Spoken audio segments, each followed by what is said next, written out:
Hi, I'm Cody Jones. I'm here to show you how to refledge an arrow. My way of doing it, there's actually multiple different ways of doing it. And when I come from refledging, I do professional archery, so that means every time I go out and practice, I end up damaging arrows and mostly the fletching because I shoot them so close together.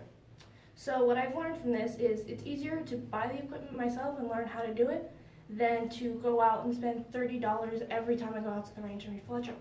What I'm going to go over is safety procedures right now, because you always have to be safe, considering you're dealing with cement, a pointy object, which right now it doesn't actually have the point in it. I took that out for safety reasons. Some alcoholic type stuff. I use nail polish remover because it is cheaper than buy, but you can try rubbing alcohol. And your arrow fletching device. Now there's two different kinds of arrow fletching device. I prefer this one because it takes slow, I can easily do it, and the glue doesn't set as fast. There's also called a speed fletcher, which you do all three at once. I prefer doing it one at a time just to make sure I'm doing it right.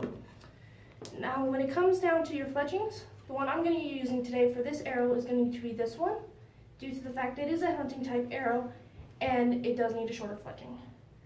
This one I use for my recurve due to the fact that it is a longer, and plus I don't have really much control over where the arrow flies. I need a bigger fletching to control that. This one I've been experimenting with a little bit with my shoe. I learned that with these fletchings they create more of a little bit of a spin to them.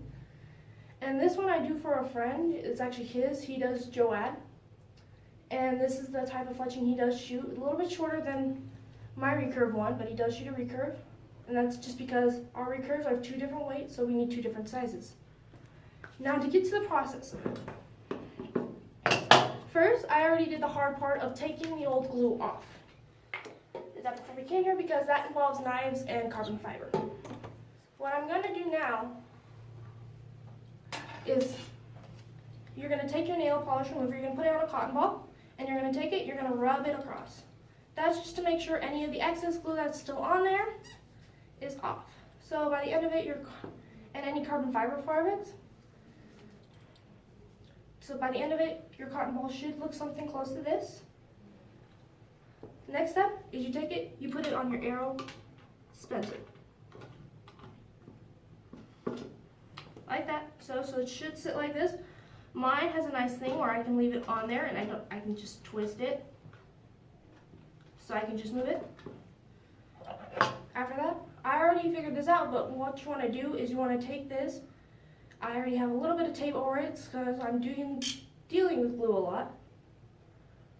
And you want to find alignment. So I already figured that out. And mine's about 1.5 inches in from the back for perfect alignment, due to the fact you do need that gap in space between your fingers and the fletchings. And after that, you're going to take some glue, arrow cement. I like personally using the old-fashioned stuff. It takes longer to deal with and it's not as quick drying. I've done the quick drying stuff. I've actually managed to glue my fingers together. You're going to take and put a little dab. I like doing a light string because I do love my arrow fletchings to stick on there and not fall off during mid-flight.